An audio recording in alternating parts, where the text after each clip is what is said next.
Hello friends, இன்னைக்கு நம்ம பார்க்க போற ரெசிபி மேங்கோ கோகனட் ஜெல்லி. இத வந்து கடல் பாசி யூஸ் பண்ணி இன்னைக்கு செய்ய போறோம். வாங்க அதை எப்படி பண்றதுன்னு பார்க்கலாம். நல்ல பழுத்த மாம்பழமா 2 மாம்பழம் எடுத்துக்கோங்க. இத வந்து நம்ம 2 லேயரா பண்ண போறோம். ஃபர்ஸ்ட் லேயர் வந்து மாம்பழத்தை வச்சு பண்ண போறோம். ரெண்டாவது லேயர் வந்து தேங்காய் பால் வச்சு பண்ண போறோம். இப்போ மாம்பழத்தோட சைட கட் பண்ணி எடுத்துருங்க. மாம்பழத்தை ரெண்டா கட் பண்ணி எடுத்துட்டு இந்த மாதிரி எல்லா பக்கமும் கீறி எடுத்துக்கோங்க. இந்த மாதிரி கீறி எடுக்கும்போது மாம்பழம் தனியாவும் தோல் தனியாவும் ஈஸியா எடுக்க வந்துரும்.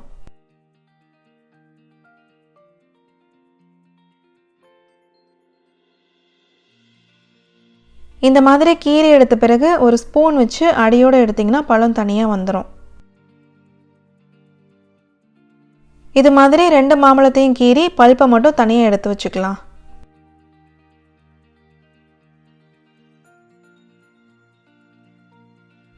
கட் பண்ணி வச்ச மாம்பழ பீஸ் எல்லாத்தையும் நம்ம ஒரு மிக்சர் ஜாருக்குள்ள மாத்தி வச்சுக்கலாம். அடுத்து ஆரஞ்சு ஒன்று எடுத்து வச்சிருக்கேன். இது வந்து ஆப்ஷனல் தான். இதோட ஜூஸ் மட்டும் எடுத்து ஃபில்டர் பண்ணி வச்சுக்கோங்க. இது வந்து சேர்க்கும் போது இன்னும் கொஞ்சம் எக்ஸ்ட்ரா டேஸ்ட் கொடுக்கும். அதுக்காக தான் இதை சேர்க்குறோம். ஆரஞ்சு ஜூஸையும் நம்ம இந்த மிக்சர் ஜாருக்குள்ள சேர்த்துக்கலாம். கூடவே 3 டேபிள் ஸ்பூன் சர்க்கரை சேர்த்துக்கிறேன். சர்க்கரை வந்து உங்கள் சாய்ஸ் தான். உங்கள் மாம்பழத்தோட ஸ்வீட்டுக்கு ஏற்ற மாதிரி நீங்கள் சர்க்கரை சேர்த்துக்கோங்க. மிக்சர் ஜாரை மூடி வச்சுட்டு நல்லா பியூரி பண்ணி எடுத்துக்கோங்க. அரைச்சாச்சு பாருங்க. இந்த மாதிரி தண்ணி சேர்க்காம பியூரி பண்ணி எடுத்துக்கோங்க. அடுத்து நம்ம ஜெல்லி செய்ய ஸ்டார்ட் பண்ணிடலாம். அதுக்கு பாத்திரத்தில் 1 கப் அளவுக்கு தண்ணி சேர்த்துக்கோங்க. சேர்த்துட்டு கூடவே ஒரு 5 கிராம் அளவுக்கு கடல் பாசியும் சேர்த்துக்கலாம். இதை வந்து அகர் அகர் இல்லைனா சைனா கிராஸ்ன்னு கூட சொல்லுவாங்க. நல்லா மிக்ஸ் பண்ணி விட்டுருங்க. கடல் பாசி வந்து நல்லா கரைஞ்சி வரணும். இது கரைகிறதுக்கு வந்து ஒரு 5லிருந்து 10 நிமிஷத்துக்கிட்ட ஆகும்.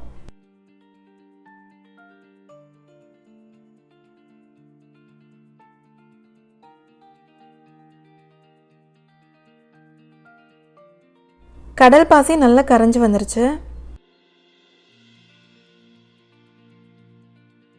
இப்போ நம்ம இது கூட மேங்கோ பியூரியை ஆட் பண்ணிக்கலாம்.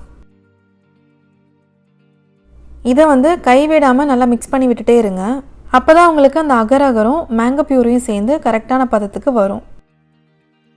சுகர் கரெக்டாக இருக்கான்னு இந்த ஸ்டேஜில் செக் பண்ணி பார்த்துக்கோங்க. தேவைப்பட்டால் சேர்த்துக்கோங்க.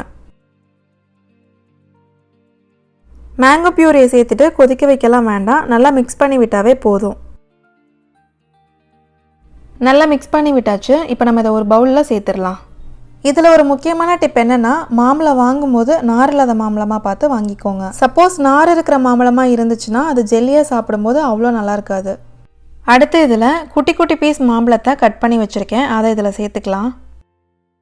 இதை ஆட் பண்ணும் போது அந்த லேயர் வந்து பார்க்குறதுக்கு நல்லாயிருக்கும். செட் ஆனதுக்கப்புறம் பார்த்தீங்கன்னா அந்த கண்ணாடி மாதிரி தெரிகிறதுல மாம்பழம் மட்டும் தனியாக தெரியும். அது பார்க்குறதுக்கே ரொம்பவே நல்லாயிருக்கும். சாப்பிடும்போதும் அந்த மாம்பழ பீஸ் நம்ம வாயில் கடிப்படும் போது அதோட டேஸ்ட் ரொம்பவே நல்லாயிருக்கும். ஃபர்ஸ்ட் லேயர் செட் ஆகிறதுக்கு ஒரு 1/2 hour ஃப்ரிட்ஜில் வச்சுருங்க. இப்போ இதை 1/2 hour கழிச்சு பார்த்தீங்கன்னா இது நல்லா செட் ஆகிருக்கு. பார்த்தாவே தெரியுது பாருங்கள். மேங்கோ லேயர் செட் ஆனதுக்கப்புறம் தான் நீங்கள் அடுத்த லேயர் பண்ண ஸ்டார்ட் பண்ணணும். அப்படி இல்லைன்னா 2 லேயருமே மிக்ஸ் ஆகிடும். இப்போ நம்ம தேங்காய் பால் வச்சு ஒரு லேயர் பண்ண போகிறோம். அதுக்கு பாத்திரத்தில் 3/4 கப் அளவுக்கு தண்ணி சேர்த்துக்கோங்க. அடுத்து நம்ம கடல் பாசி சேர்த்துக்கலாம். முன்னாடி நம்ம மேங்கோ லேயருக்கு சேர்த்ததை விட இதில் கொஞ்சம் கம்மியாகவே சேர்த்துக்கலாம். ஏன்னா நம்ம முன்னாடி பண்ண மேங்கோ லேயரை விட கோகனட் மில்க் லேயர் வந்து கொஞ்சம் சின்னதாக தான் இருக்க போகுது.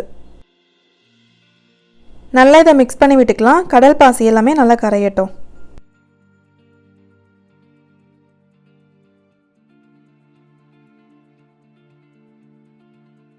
பாருங்க, கடல் பாசி நல்லா கரைஞ்சிருச்சு. அடுத்து நம்ம இது கூட சுகர் சேர்த்துக்கலாம். நான் வந்து 2 டேபிள் ஸ்பூன் சுகர் சேர்த்துக்கிறேன். சுகர் கரையிற வரைக்கும் நல்லா மிக்ஸ் பண்ணி விட்டுருங்க. சுகர் நல்லா கரைஞ்சதும் நம்ம தேங்காய் பால் சேர்த்துக்கலாம். நல்லா திக்கான தேங்காய் பால் 3/4 கப் எடுத்து வச்சுருக்கேன். அதை சேர்த்துக்கலாம். 1 கப் தேங்காயில் கொஞ்சமாக தண்ணி சேர்த்து அரைச்சிட்டு ஃபஸ்ட்டு வர பாலை மட்டும் எடுத்து வச்சுக்கோங்க. நல்லா எல்லாமே மிக்ஸ் ஆகிற மாதிரி மிக்ஸ் பண்ணி விட்டுருங்க. நல்லா மிக்ஸ் பண்ணி விட்டாச்சு. இப்போ நம்ம ஃபஸ்ட் லேயரில் இதை வந்து ஊற்றிக்கலாம். தேங்காய் பால் சேர்த்து விடும்போது மெதுவாக சேர்த்து விடுங்க, இல்லைனா அந்த ஃபர்ஸ்ட் லேயர் உடஞ்சிரும்.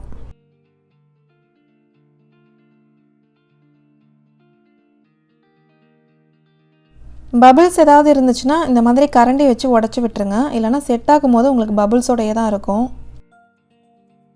இப்போ இது செட் ஆகிறதுக்கு ஒரு 2 hours வந்து ஃப்ரிட்ஜில் வச்சுருங்க. 2 hours கழிச்சு நம்ம இதை ஓப்பன் பண்ணி பார்க்கலாம். நல்லா செட் ஆகிருக்கு. இப்போ இதை நான் கட் பண்ணி காட்டுறேன் உங்களுக்கு. இந்த மாதிரி உங்களுக்கு வேணுங்கிற ஷேப்பில் நீங்கள் கட் பண்ணி எடுத்துக்கோங்க.